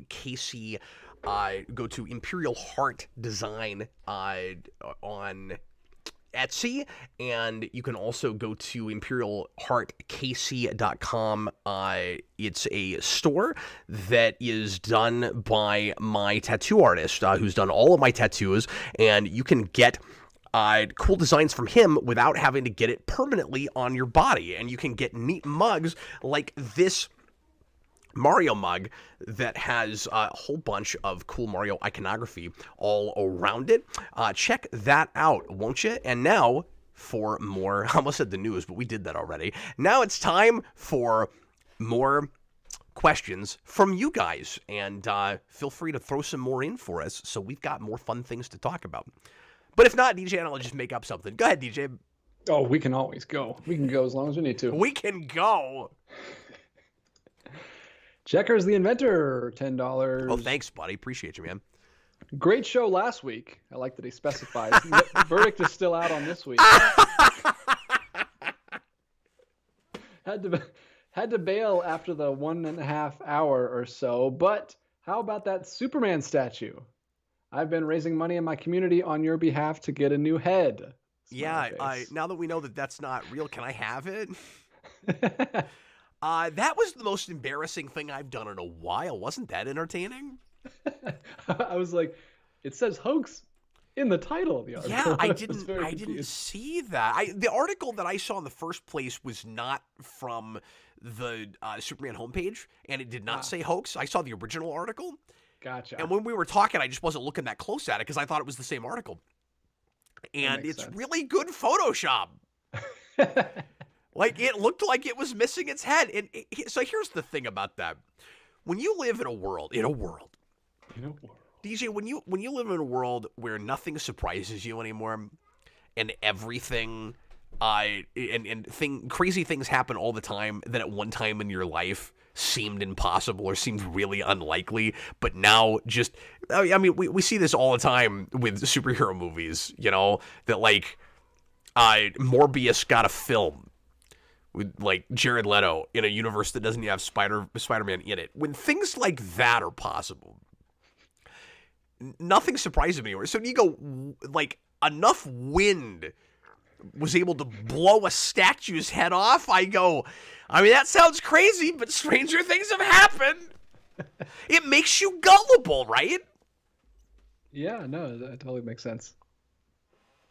And it's crazy because, like, satirical news outlets, satirical articles, journalism has always been a thing, but now the internet has just ruined that because people don't read the articles anymore and they just read the titles, and then lies just get spread. Like, it's not satire if you don't read the comedy part of it. You just read the title and post it everywhere. Yeah, that reminds me, I found maybe the worst clickbait article I've ever seen the other day, and if I can find it, I want to show it to you guys. Oh, that's quite a feat in yeah, this day and age. Yeah, this one was nuts. Let me see if I can find it. Give me just a minute. I just remembered the title of it. I think... Yeah, here it is. Okay, you're going to love this, DJ. You ready? Can't wait. So, and this website is notorious for this kind of crap. This is Giant Freaking Robot. A lot of you guys will know just how well known they are for doing this kind of thing. And yeah, when they have, you know, exclusives or whatever, don't necessarily trust this website. They're not always wrong, but they're I don't know. I'm skeptical of them much of the time. Are you ready for this, DJ? I'm on the edge of my seat. Batman movie, this was 4 days ago, shut down by Warner Brothers Discovery. Now, what do you immediately think they might be talking about? Well, what they want you to think about is the Batman 2. Yeah. Probably getting canceled. Yeah, and that's how they get their clicks. Because, of course, as soon as I saw that, I went, I mean, surely not, but what is it? You know? So you click on it. And here's what it is. Batman movie shut down by Warner Brothers Discovery because of Michael Keaton. Oh, it's even juicier now. Michael Keaton shut down the Batman 2. That's amazing. Kevin Smith says that Warner Brothers Discovery recently blocked his screening of Batman Returns, presumably to build hype for his upcoming appearance in The Flash. Kevin Smith recently scheduled a screening of Batman Returns at his theater Smodcastle Cinemas. I didn't know he had a theater, but of course it's got Smod in the name. But Warner Brothers Discovery blocked the screening. Smodcast is his podcast now. It used to be Fat Man on Batman, and then he stopped only talking about Batman, so he changed it. It's a bit strange considering the movie is widely available, but it seems like the blocked screening, it is weird that they did this to him, by the way, is to build up hype for seeing Keaton in the upcoming Flash movie. Geekosity reported on Smith's explanation of the situation where he said, because of the Flash movie coming up, Warner Brothers put a cease and desist. You can't do Michael Keaton Batman, adding they're saving it for like June, I guess. Can you believe the clickbait of that? That's awful. That's maybe the worst I've ever seen. I don't know. That doesn't seem like I've seen so many bad ones. At least that's like technically true. Obviously, they're misleading you. I've seen ones recently where it's like Henry Cavill is suing Warner Brothers over firing him as Superman, and you click on it, it's like not even true. It's like a random fan is threatening with a lawsuit who's like a fan of the Snyderverse. It's like, this is just straight up false. Okay, yeah. If it's a straight up lie, then that's worse. But I guess I should say for misleading titles where like it actually is true. And you know, a lot of what I've been seeing lately is you won't believe what this actor looks like in this role that they didn't actually get, but a fan has just imagined it in Photoshop. Yeah. And we made an article like it's news. Well, yeah, because of the AI That's artwork not even thing. slow news week. That's no news. Because the AI artwork, you can just go in and type in Willem Dafoe Joker, poof, and you have an article. Let's right do that. I actually don't know what the app is for AI artwork, but I'm sure someone's run it through with Willem Dafoe Joker. I'm gonna see if I can just do this web-based. Describe what you want to see. Okay, DJ, this is AI art generator. Let's see what we can do here.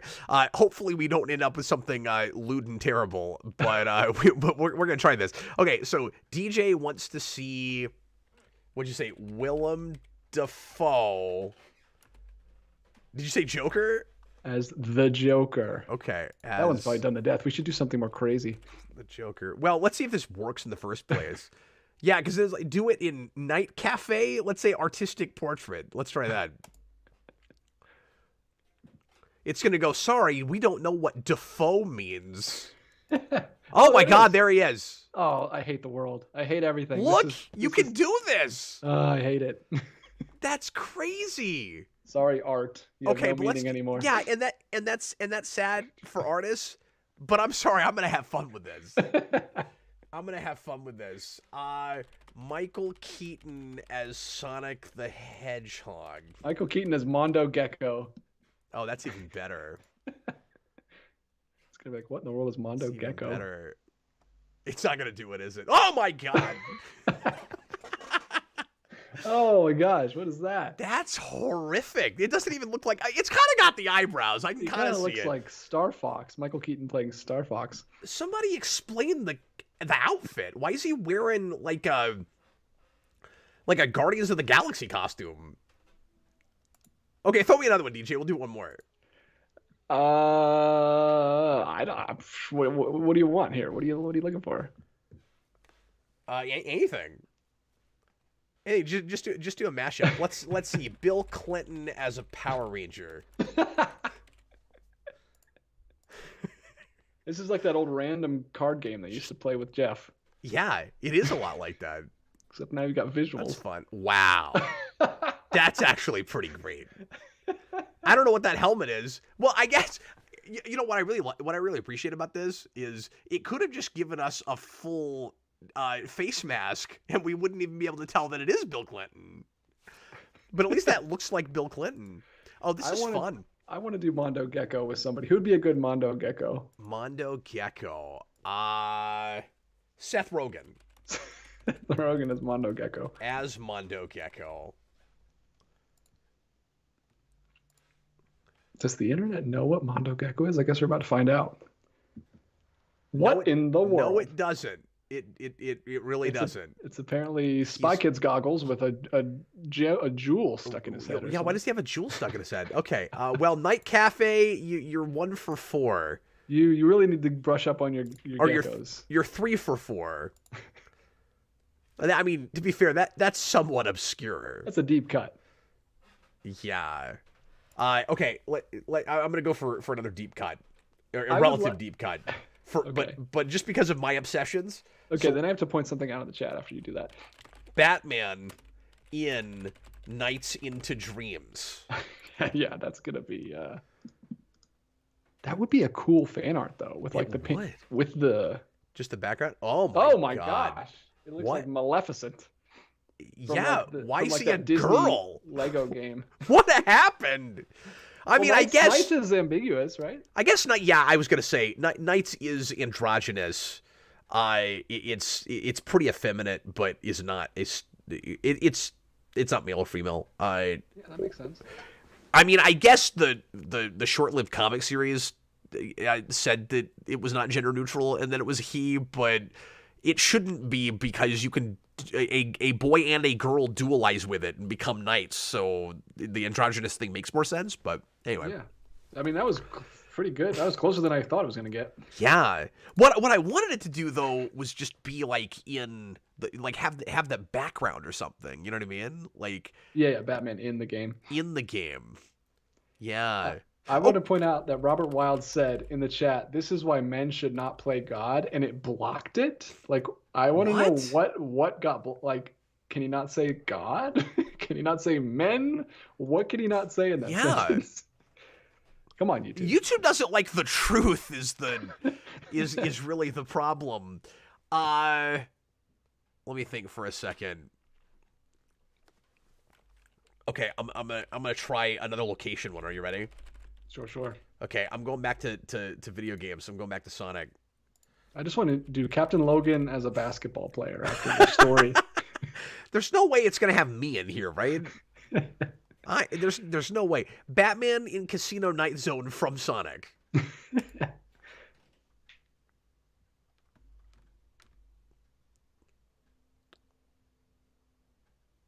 No, it's blending everything. It's always a mix. Yeah, I think it's mostly about portraits. I don't think it's just does a crossover locations. thing. Yeah, maybe not. Well, maybe I shouldn't keep hitting that though. I'm gonna try it with Night Cafe. Hold on, Batman in Casino Night Zone. Maybe I won't even say from Sonic to see what it does, because I don't know what these other two do. Mm-hmm. This website is crazy. Oh wow. Okay. So it has locations and people. Maybe the last thing is both. We'll get back to questions in a minute, guys. I'm fixated on this all of a sudden. He's going to be up all night. He's not going to get any videos up this week. I don't like that bat suit. Look how huge the bat symbol is. And he is so happy. Happy Batman. That's the creepiest one. Oh my God, I found a new hobby. And DJ's going to hate me because he's like, this is ruining art, and Captain Logan won't stop playing with it on the channel. Captain Logan's just like a giddy child, like, woo, pictures. Stop giving it attention. I'm going to get a message from DJ tomorrow. He's like, if you do this again, I quit. Like, I can't have this. You are ruining the integrity of my profession. Well, I'm not a straight up artist. I would be more mad if I was, I assume. I imagine there. Especially the artist that it like is literally stealing the style of. That's not cool. Yeah. I don't know. It's like it's fun. Like I kind of understand it as a tool, but then at the same time you're kind of taking work from people. I gotta tell this story real quick.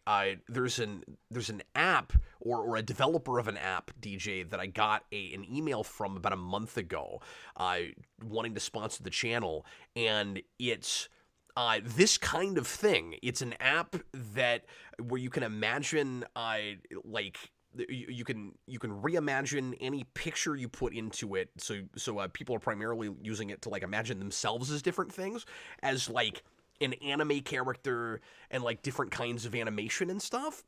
Or not animation, but like cartoon styles. And I played with it for a second, and I thought it was super creepy. Like I couldn't look at it, and I was like, I don't want to consider having these folks sponsor me because nothing against them, but like I'm creeped out by it. Like I can't endorse this; it bothers me. And then, but the main reason was DJ will never go for this. Oh, I said it to you.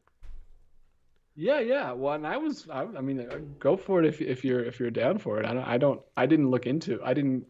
You didn't send me like a link to it. You sent me. Like, did I not? The screenshot of the email, like saying. Oh, that's right.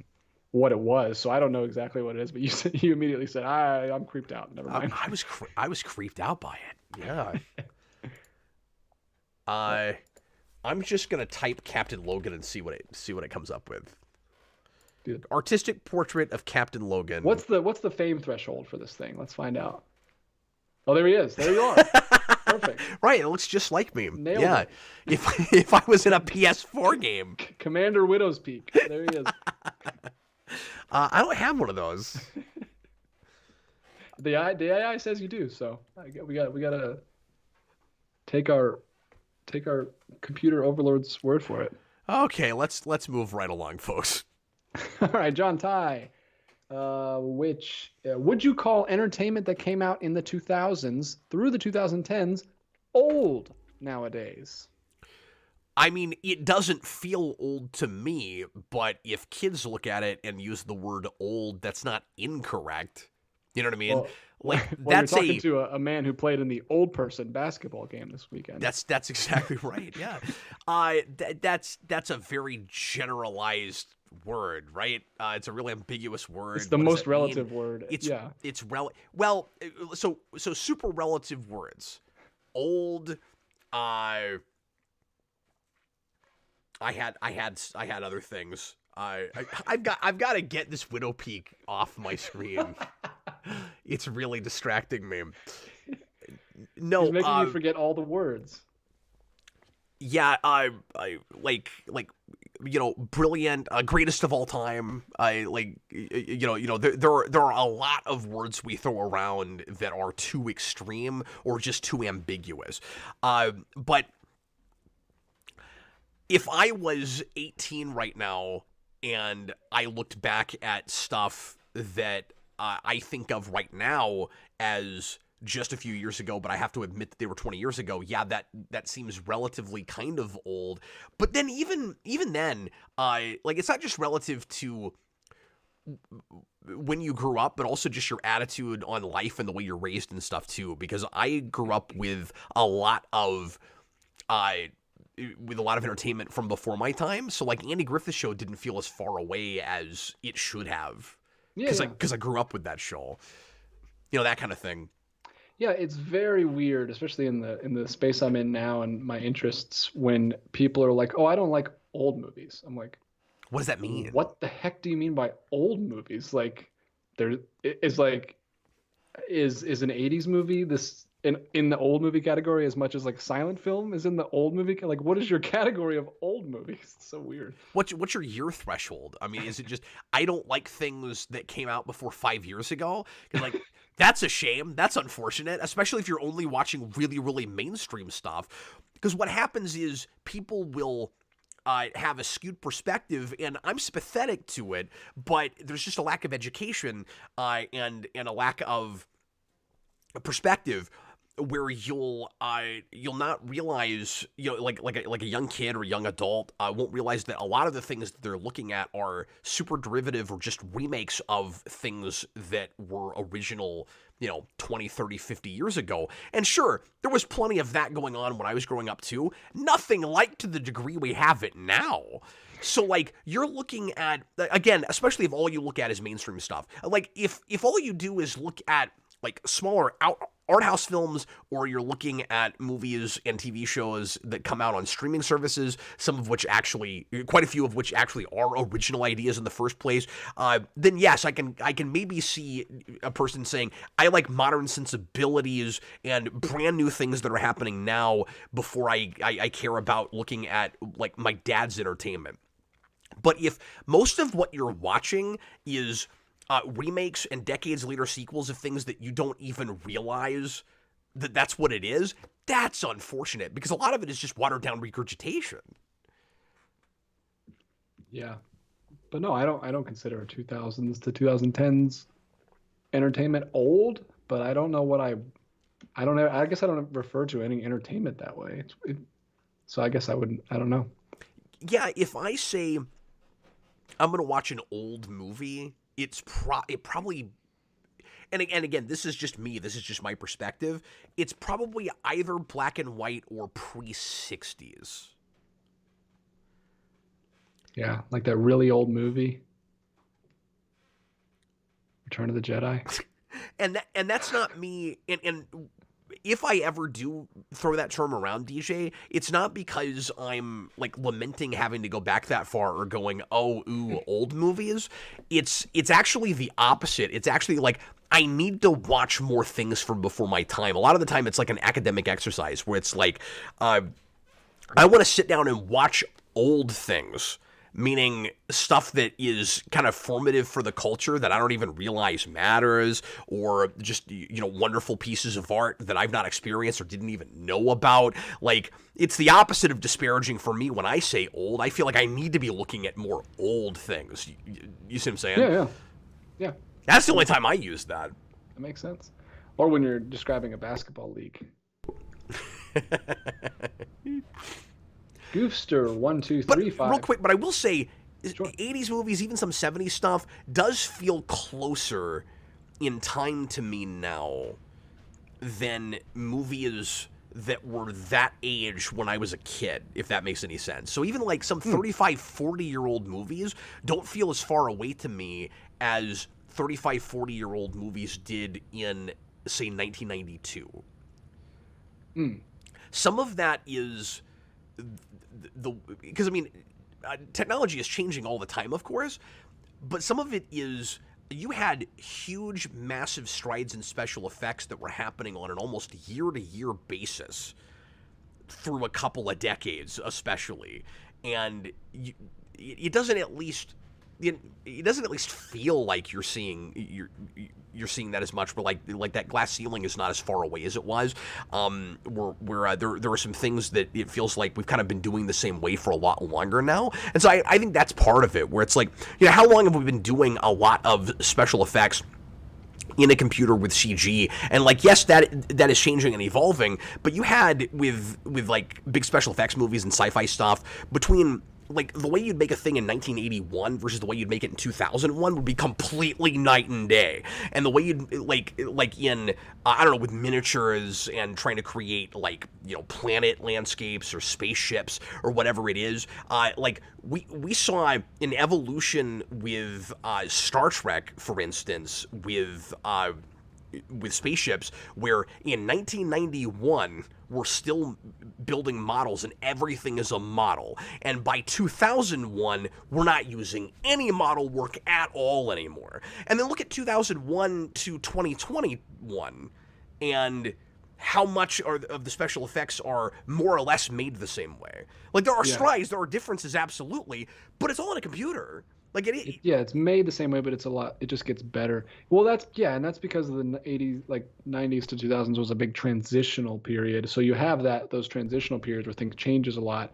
But if you looked, you know, like 50s to 60s or 40s to 60s, it wasn't that different. Like, so yeah, you've got those big transitional decades that make a huge difference. And I wasn't born in that decade. I was born in the 90s, so I guess I didn't experience that as much as you did. Yeah. But that makes sense. Yeah. And AMC Comics makes a good point, too, where he says the sensibilities didn't change all that much since the 70s and 80s. Not compared to, the 40s to the 80s, I would argue. Yeah. But the 60s to 70s, I would say change. But yeah, 70s to 80s. Yeah, a lot. Yeah. No. I think the point. No, he says since the 70s and 80s. I think the point he's making is our modern sensibilities with filmmaking and what people are interested in movies maybe hasn't even changed as much to now from those decades as say from like the 40s to the 80s. I mean, look at censorship and stuff. I think that's absolutely true. Mm-hmm.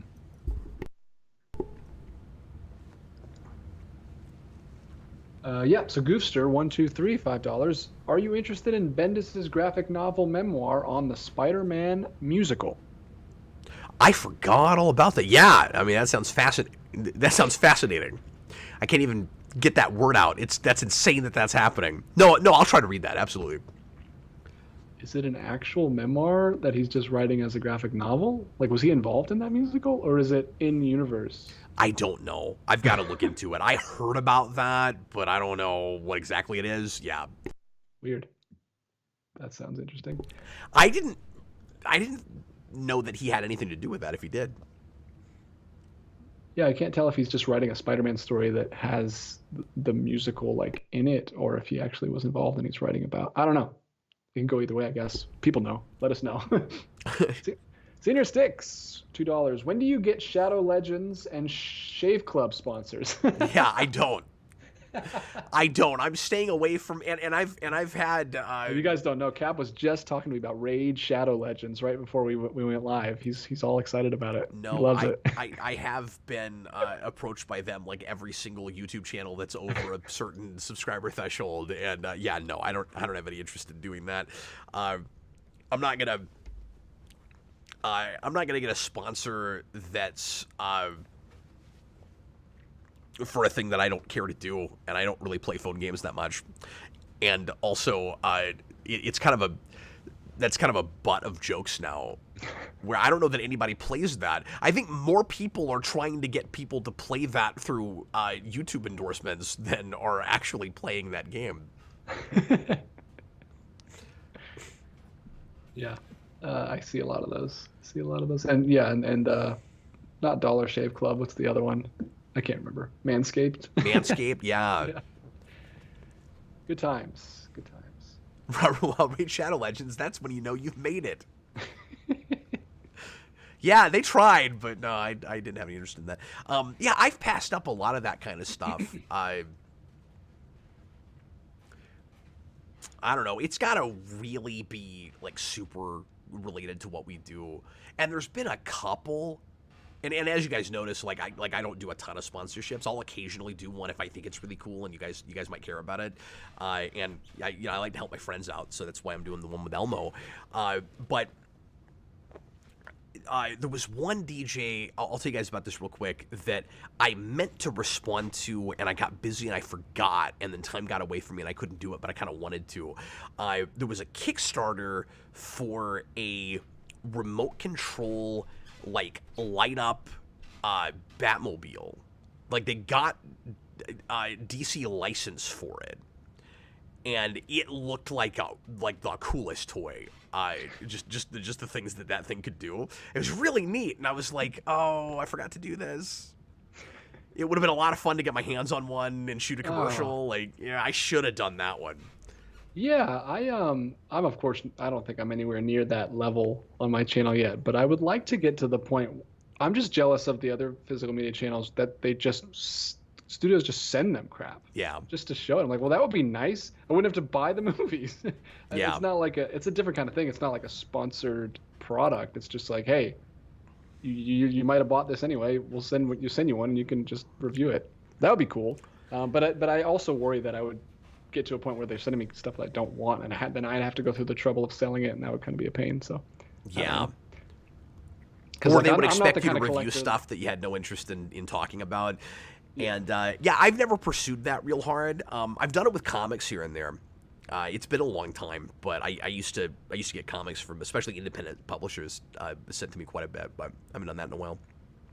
Yeah.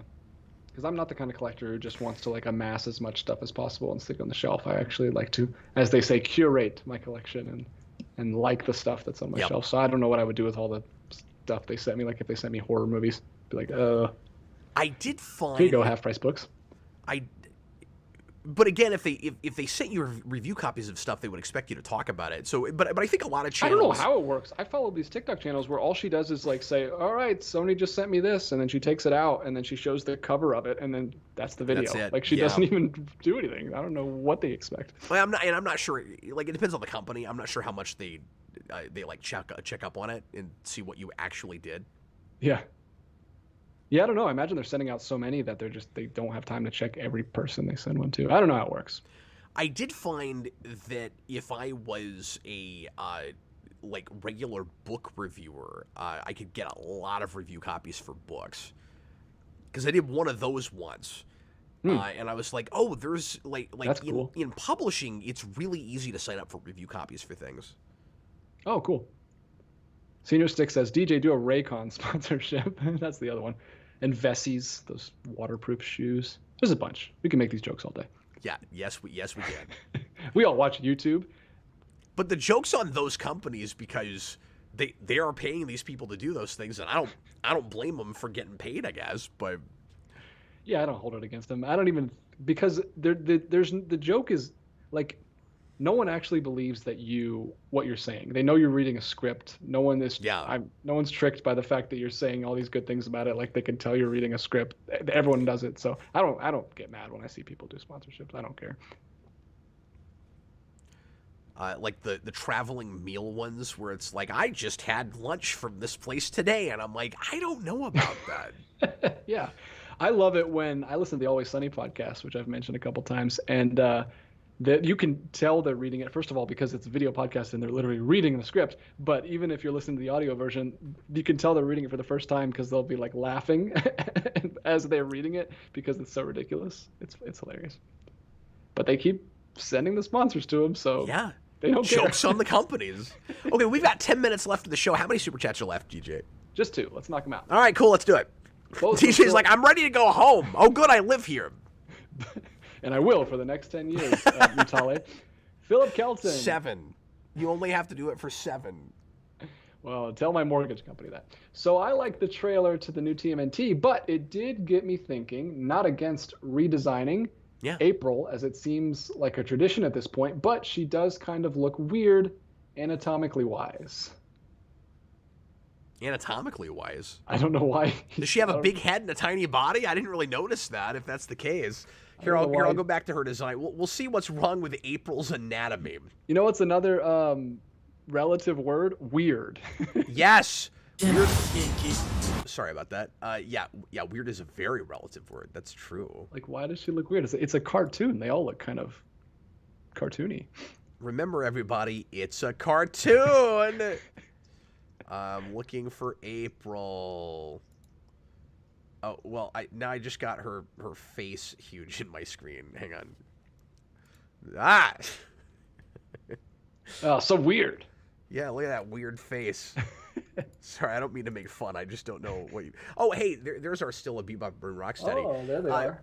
Okay, so Bebop has a very flat snout. Look how long and flat his snout is. But, like, they look like Bebop and Rocksteady. Yeah, in this art style. Yeah, they haven't done too much to it. You know what this is kind of making me wish they'd done with this movie, though? And obviously this would take forever, and I totally get not spending the money to do this. This would have looked really cool in claymation, yeah? Ooh, interesting. Like an Aardman Studios type thing? Yeah. I think they're the only ones doing claymation these days. Yeah, I was going to say, like, I don't know who would do it now, but... Oh, this is interesting to look at without sound.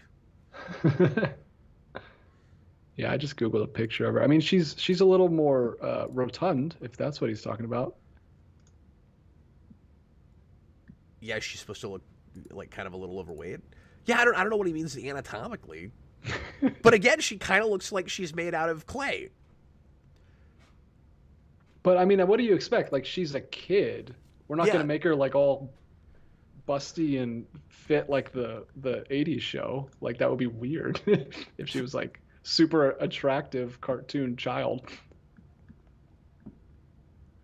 Yeah. No, I'm with you. I guess I don't know if she is a kid, though. Yeah, when you say that, I mean, April's never been a teenager. Well, that's not true. 2012 she was, but yeah, I don't know. I don't know if she is in this. I guess she does kind of look like she is. I was not making that assumption. Yeah, I don't know. I guess that's what I got from the look, but I guess there's a chance she's like, I don't know. I think with how young the Turtles are, I think it would make sense if she was at least in high school. Yeah. Because they're like preteen. They're like 13, 14 maybe. So that's the full body shot where, yeah, she's just kind of short and squat, I guess. I don't know.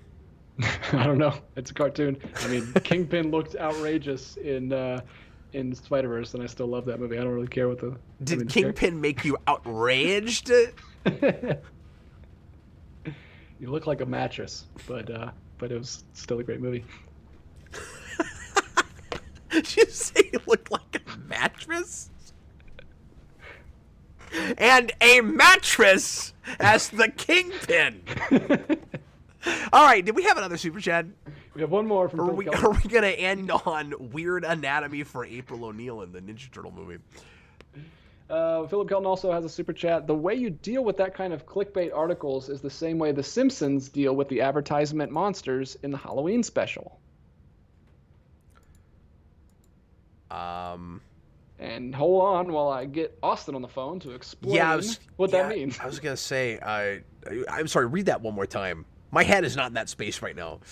The way you deal with that kind of clickbait articles is the same way the Simpsons deal with the advertisement monsters in that Halloween special. Oh, I know what he's talking about. Okay. I guess I don't immediately understand what that has to do with the clickbait thing.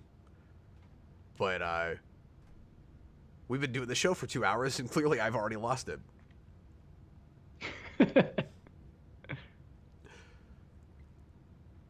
Yeah, like... I guess he's saying something about personifying those into creatures. I don't know. I don't fully understand that comment.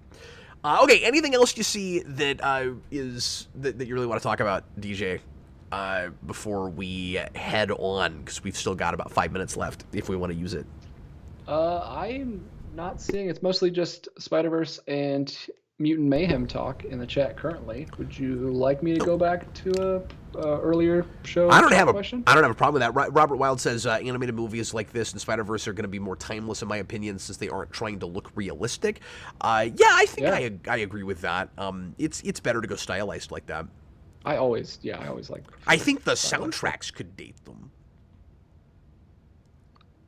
a little bit, but other than that, I'm kind of okay with that over just putting a soundtrack together from the 80s or the 90s or like trying to use classic stuff. Like at least if you have a soundtrack that's current, at least it's like it feels like its own thing, and it even if it's technically dated, it's still like, oh, that movie feels like that era, instead of like all of our movies having 80s soundtracks now. It muddles everything up. Yeah, I can see why you're saying that. I'm a little bit mixed on that because that's music I like, and to me, like, the last 20 years or so, there just hasn't been a lot of like, in my mind, mainstream music that will last, like some of the stuff during arena rock era and classic rock and stuff. So I kind of see both sides of that. Yeah, that's fine. I think it's mostly a taste issue. I think the soundtrack for Spider-Verse is really good. I like it a lot. No, I know you do. It's fine. I mean,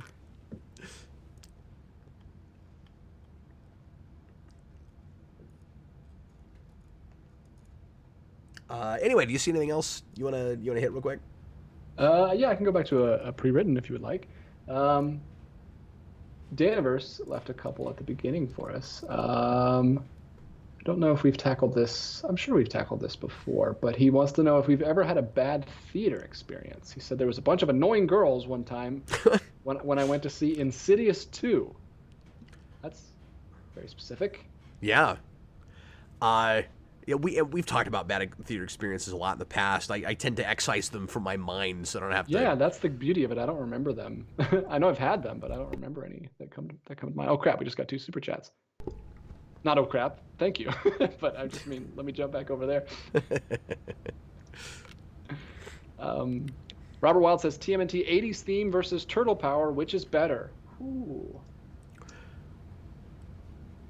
Yeah, I mean, I'm gonna put the '80s theme over that, but I have a lot of nostalgia for that turtle rap. Certainly, it's earwormy in a different way. Yeah, it's the same as the song at the end of the second movie for me. It's like it sticks in your head, but it's not good. I don't know. I have a lot more nostalgia, and I much prefer to go back to that rap than the Vanilla Ice rap. But I think that's because that's some of the earliest music I listened to. Like, my mom put that on a mixtape. So I've talked about this before. I actually did a video on this mixtape because I lost it for a long time, and then I found it. And I did a video. But in case you haven't seen that, because why would you have? My mom opened that tape with Prince's Bat Dance, and then the second track is Turtle Power. This was in '91, so these things were very new. And I almost wore that tape out. I can't believe it still plays. I mean, I listened to it over and over and over again. And now Jason and I have a Spotify list that we put together based on that tape. And I think everything was in Spotify from that tape, or nearly everything. And so, yeah, we've gone back to that a little bit. Yeah. AMC Kingpin is an outlaw! Daniverse Cap doesn't appreciate a turtle getting down. You ever seen a turtle get down? How does he improv all that in the moment? Never understood that. Well, it's a musical universe. Sure, for that one scene. My favorite thing to complain about with the turtle. Well, I like that he knows things about them that he couldn't possibly know. Yeah, exactly. But when the turtle rap from the first movie comes up, all I can do is complain about the fact that Raphael is not the leader.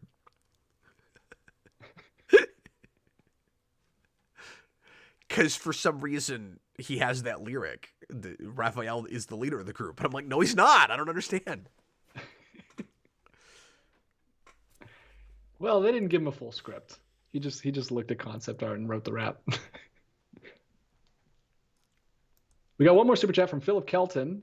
He says he sent you a link on Discord explaining the Simpsons thing. Oh, okay. So now I have to pull up a Discord link? Don't give him more jobs to do, guys. Okay. He's got to manage the music and everything. He's got all kinds of stuff. Yeah. And we watched a trailer today. It was work, man. I gotta tell you, I keep calling you the producer, but I keep playing all the stuff on this side. I don't know. Yeah, I don't know why I'm doing that. I'm a producer in name only. I'm like the producers of films. Well, yeah, I mean, you do other stuff, but for a long time we've talked about you doing this part of it, in running OBS and playing the music and everything. But I don't know. I get set in my ways, man. Yeah, it's just weird. I'd be happy to, but I don't know. I don't make you uncomfortable. I know you. I appreciate it. It would make me so uncomfortable. Well, you have to trust. You're putting a lot of trust in this jabroni over here. It might have been an old link he sent a long time ago or something, because I don't see a link right now. So sorry, Philip Kelton. Thanks for the super chat, man. But if I see it later and you want to bring it up again on another show, we can totally talk about it later on. Robert Wild, that Mr. Rare Geekvolution trailer reaction. Don't get excited. I actually had seen the trailer already, but we did play it on the show. Yeah, it was a fake reaction. It was fake. It wasn't real. No, I mean, I didn't claim that I was reacting for the first time. Well, you were just like that article. You were misleading. You know what? When you say reaction, people, that's what Robert Wild got super excited about it. AJ basically just said, "You know what you did." All right, well, everybody, thanks a whole bunch for being here. Hope you enjoyed this somewhat haphazard edition of the Captain Logan Show, and we'll be back again on Thursday for another one. I'm sure some other interesting or amusing pop culture news will pop in before then, and if not, we'll just have to find a way to amuse ourselves. It might be 2 hours of throwing stuff into an AI art generator.